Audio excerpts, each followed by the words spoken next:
Safe ba na magpagas sa iba-ibang gas station?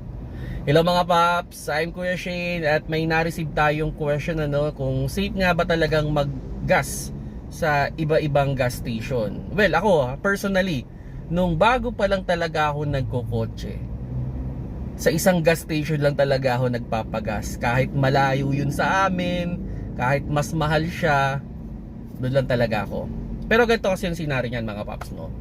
Kung sakali man na nasa isang gas station ka, mas madali mo madidetermine kung may problema yung gas na nilalagay sa'yo. Kasi isa lang naman yung masisisi mo kung nagka-problema ka sa fuel filter, sa injector, sa makina mo. So isa lang yung pwedeng sisihin mo kasi sa isa ka lang naman. Ang problema kasi dyan, yung halimbawa, nasa isang gas station ka, bigla ka na lang nagpagas sa iba, then sabihin natin after a week nagkakaproblema yung sasakyan mo, hindi mo alam kung sino yung may problema, kung ito bang huli mong pinagasan na ibang gas station o yung dun sa exclusive ka lang na nagpapagas.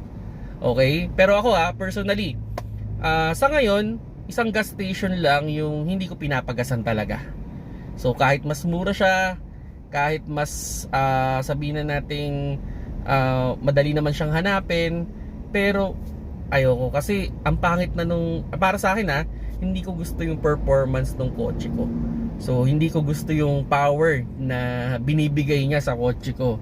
And hindi ko rin trip yung vibration ng makina. Hindi ko alam kung ano yung problema ng gasolina nila, pero isang gas station lang talaga yung iniiwasan ko. The rest, okay naman ako. So ang pinaka-advice ko sa inyo mga paps, okay lang naman na magpagas sa different gas station, basta sure nyo lang na yung gas station na pinagagasan ninyo maayos din.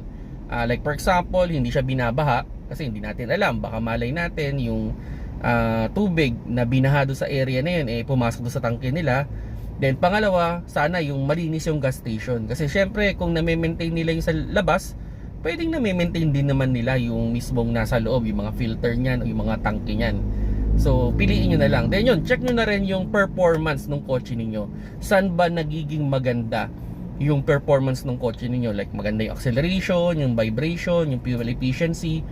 So tignan nyo kung saan magpe-perform na maayos. Then yun, doon na kayo magpagas. Kasi ako meron akong mga gas station na pag doon ako nagpapagas, iba yung takbo ng sasakyan So hanapin nyo na lang kung saan sa tingin ninyo yung pinakabagay o pinaka gusto ninyo na magiging sa tingin ninyo safe talaga yung kotse ninyo. So yun mga paps, walang problema kung saan nyo gustong magpagas.